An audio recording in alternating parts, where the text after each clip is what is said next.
नमस्कार मैत्रिणींनो, तुमचं स्वागत आहे आपल्या नवीन मराठी ब्लॉग चॅनलमध्ये। तर मी वैशाली।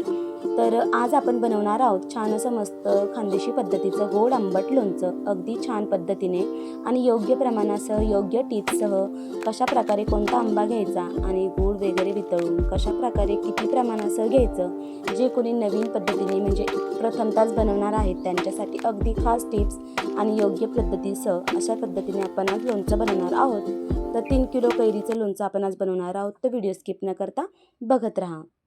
जास्त मोठी पण नाही आणि छोटी पण नाही, मार्केटमध्ये भरपूर साऱ्या कैऱ्या विकण्यासाठी असतात आणि अडकीत्याने ते कापून पण देतात। तर छोटी आणि थोडीशी मोठी कैरी, त्याच्यापेक्षा थोडीशी मीडियम पद्धतीची कैरी निवडावी आणि तीच मी निवडलेली आहे। हळद आणि मीठ लावून त्याच्यानंतर मग आपल्याला ते थोडंसं एकत्र करून ना बांधून ठेवायचं आहे।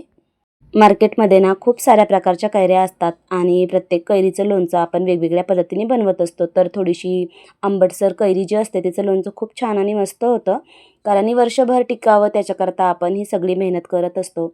तर अगदी छोटा पण नाही आणि अगदी मोठा पण नाही, अशा प्रकारचे आंबे निवडावे आणि छान प्रकारे एकदम आपण म्हणतो की निब्बर अशी एकदम पॅक असलेली कैरी निवडावी, म्हणजे त्याच्यामुळे ना लोणचं वर्षभरही टिकतं आणि अशी थोडीशी सैल पडलेली कैरी तिचं लोणचं टिकतही नाही आणि ते घातल्यानंतर खराबही होतं।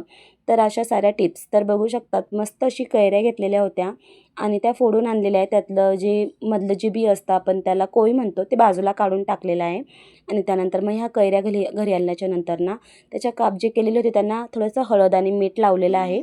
मीठ हळदीमुळे ना त्यातलं जे पाणी असतं त्याच्यामधलं जे कडवट पाणी ते निघून जातं आणि त्याच्यामुळे लोणचं टिकण्यासाठी मदत मिळते। तर बघू शकता छान अगदी मस्त असं हळद आणि मीठ वगैरे लावून घेतलेले आणि खापा पण बघू शकता अगदी सुंदर मस्त एकसारख्याच पूर्ण खापा आलेल्या आहेत। जे कोणी नवीन पद्धतीने म्हणजे आपण म्हणतो की प्रथमताच लोणचं बनवत आहे तर त्यांनी अशा पद्धतीने लोणचं करून बघा, तर खूप छान आणि योग्य पद्धतीने होईल।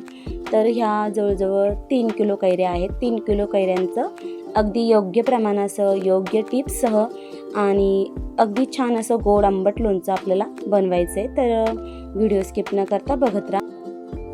आता ना सुती असा कपडा घेतलेला आहे, म्हणजे आपला साडीचा एखादा ब्लाऊज पीस किंवा कपडा वगैरे असेल तर तो पण चालतो, त्याच्यामध्ये फक्त पाणी निथळलं गेलं पाहिजे। तर मी छोटासा एक कपडा घेतलेला आहे, त्याच्यामधून पाणी निथळेल अशा प्रकारचा।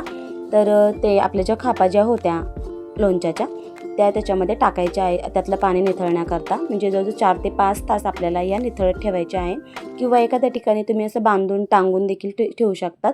तर आपण आता ही टांगून ठेवल्याच्या नंतर ना 4-5 तास आपण ठेवणार आहोत आणि त्याच्यानंतर मग आपण जे काही एकदम जेवढं पॅक बांधता येईल तशा प्रकारे बांधून ठेवायचं, म्हणजे त्यातलं जे खराब एक्स्ट्रा पाणी असतं त्याच्यामधलं जे मीठ आणि हळदीमुळे त्याच्यामध्ये जो उग्र वास असतो त्यातलं पाणी जे सगळं निघून जातं त्याच्यामुळे आणि भरपूर दिवस हे लोणचं टिकतं। कारण आता सध्या ना ऊन पण नाही आहे, पावसाचं जरा वातावरण आहे, तर मग आपण जे काही लोणचं बनवणार आहोत तर ते आपल्याला थोडं सुकत पण टाकावं लागतं। तर मग बघू शकता मी आता ना सगळं काही घट्टसर पॅक बांधून घेतलेलं आहे, त्यातलं पाणी एक्स्ट्राचं त्यात खाली निघून जातं।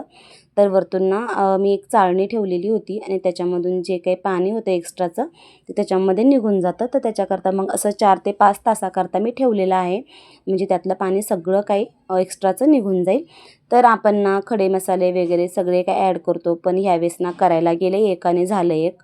तर मी ना मम्मीला सांगितलं होतं की गावातून येताना खडे मसाले वगैरे सगळं काही बडीशोप वगैरे लवंग सगळं काही सांगितलेलं होतं, जे काही आपण लोणच्याला घालतो ते, पण मम्मीने आणला वेगळाच मसाला। तर बघू शकता आता आम्ही पूर्ण सगळे काही आंबे होते ते काढून घेतलेले आणि छान प्रकारे असे पुसून वगैरे घेतले, सुकवून घेतल्याच्या नंतर ना पुसून घेतले आणि आता छान प्रकारे मस्त थोडंसं उन्हामध्ये ठेवल्यामुळे ना थोडेसे सुकलेले आहे, कारण आता आमच्याकडे आज ऊन होतं त्याच्यामुळे ते सुकले। तर बघू शकता अगदी त्याच्यामधलं पाणी थोडंसं निघून जायला पाहिजे, अगदी सुकवायच्या पण नाही आणि अगदी ओलसर पण ठेवायच्या नाही। तर अशा प्रकारे ना आपल्याला ह्या सुकवून घेतलेल्या आहे, पण फॅनखालीही सुकवू शकतो 4 ते 5 तास किंवा 3 तासामध्ये सुकतं। बघू शकता अशा प्रकारे ना सुकलेली आहे आणि त्यातला पाण्याचा अंश बिलकुल राहिलेला नाही आहे।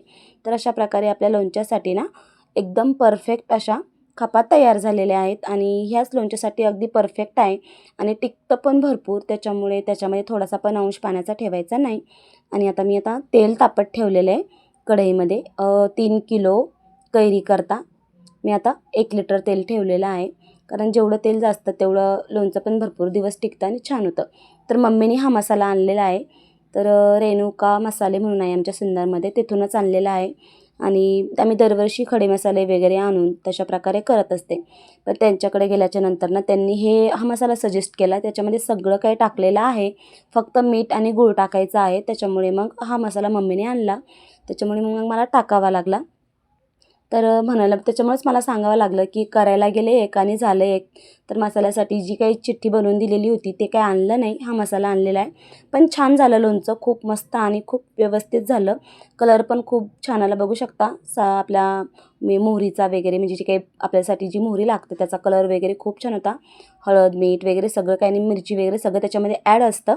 त्याच्यामध्ये रेडीमेड मसाल्यामध्ये खूप छान लोणचं झालं. आणि 1 किलोला थोडासा कमी गूळ घेतलेला आहे मी.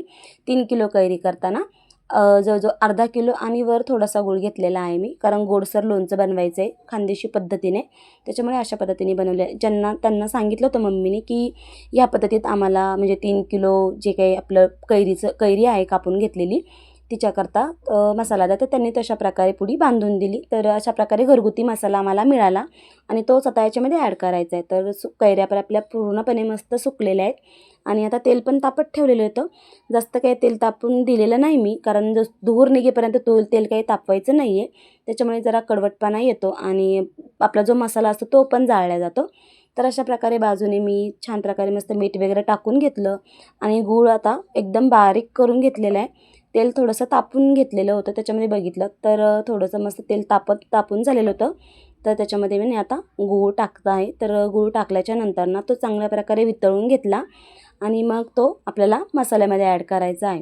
त्याच्यामुळे ना टेस्ट चांगली तर येतेच आणि जे गुळाचे खडे असतात ते पण पूर्ण पगळून जातात आणि गुळाला जो ओरिजिनल कलर असतो, गुळामुळे अगदी छान लालसर असा ब्राऊन कलर येतो आणि त्याच्यामुळे लोणचंही अगदीच छान होतं आणि एकदम मस्त असं होतं. गुळामुळे जी काय टेस्ट येते अगदी खानदेशी पद्धतीने ती येण्यास मदत मिळते. तर बघू शकता तेलामध्ये ना मी पूर्ण गूळ टाकून दिलेला आहे आणि छान प्रकारे हलवून घेतला आणि त्यानंतर मग थोडंसं एकदम कोमट पण नाही आणि एकदम गरम पण नाही, अशा प्रकारचा तडका आपल्याला त्या लोणच्याचा जो मसाला आहे त्याच्यावर टाकायचा आहे. म्हणजे तसं आपली मोहरी फुलते आणि कलरही छान येतो.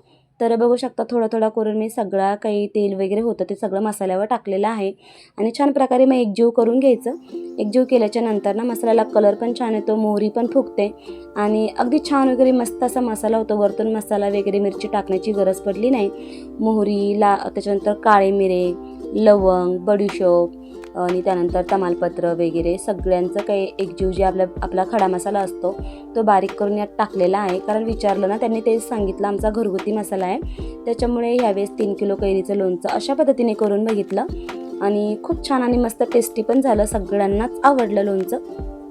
ते छान असं मसाल्यामध्ये ना पूर्ण तेल असं आता पूर्ण जो मसाला आहे ना तो पूर्ण ॲब्झॉर्ब करून घेईल, कारण तशी ती मोहरी फुलते आणि छान प्रकारे ना मस्तपैकी होतं. तर मी लसूण वगैरे काही टाकत नाही, मम्मीने ते टाकतात. मी माझ्या पद्धतीने लोणचं बनवलं आणि सगळ्यांनाच आवडलं.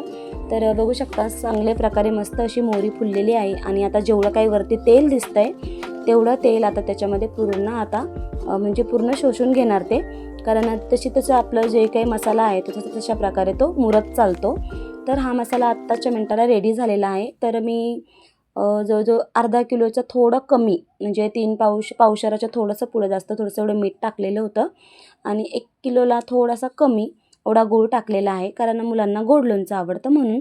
तर अशा प्रकारचे अशा प्रकारचा प्रमाण. तर 3 किलो कैरीचं लोणचं अगदी परफेक्ट आणि एकदम छान झालेलं आहे. तर मस्त मुरल्यानंतर ना त्याचे बुडबुडे दिसत आहेत, तुम्हाला बघू शकता तुम्ही. बुडबुडे निघाल्याच्या नंतर ना अगदी आपला छान मस्त असा टेम्पटिंग असा कलर आलेला आहे.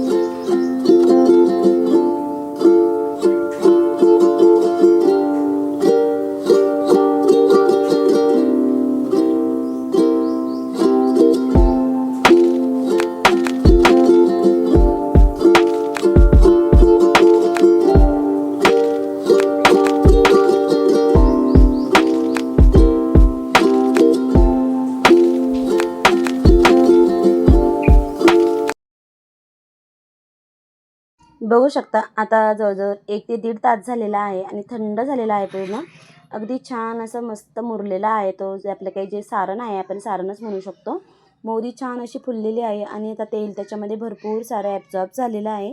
त्याच्यामुळे जो काही मसाला होता तो वरती आलेला आहे. आणि कलर बघू शकता, वरतून थोडं पण दुसरं काही टाकलेलं नाही आहे, त्याच्यामुळे कलर त्याला एकदम छान आलेला आहे. आणि आता लोणच्यामध्ये मी टाकलेलं आहे, कारण लोणचं त्याच्यामध्ये मी टाकून दिलं थोडंसं थंड झाल्याच्या नंतर. लक्षात ठेवायचं, जो मसाला ज्यावेळेस थंड होतो त्यावेळेसच आपल्याला कैरी वेचे त्याच्यामध्ये ॲड करायची आहे. आणि मग आता त्याच्यामध्ये टाकून घेतलेली आहे मी. अगदी छान आणि मस्त दिसत होतं. आता बरणीमध्ये भरण्यासाठी ना योग्य होतं, पण मी आता जवळजवळ 2 ते 3 तासांनी भरणार होते, कारण तोपर्यंत मस्त छान थंडही होतं आणि सेट होतं तोपर्यंत. त्याच्यानंतर खूप सारं तेल वगैरे सुटतं.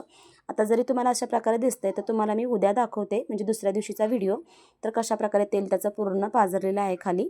तर बघू शकता अशा प्रकारे मस्त असं लोणचं झालेलं आहे, अगदी छान कलर आणि योग्य प्रमाणासह, योग्य टिप्ससह. तर आपलं लोणचं तयार आहे. तुम्हाला कसं वाटलं नक्की कमेंटमध्ये सांगा. जर माझा व्हिडिओ आवडला असेल आणि रेसिपी आवडली असेल, तर चॅनलला नक्की सबस्क्राईब करा, लाईक करा, शेअर करा, म्हणजे पुढचे व्हिडिओ बघायला मिळतील. तर मस्तपैकी आता भेटूया एका नवीन सिरीजमध्ये, नवीन रेसिपीमध्ये. तोपर्यंत सगळ्या ताईंना बाय बाय.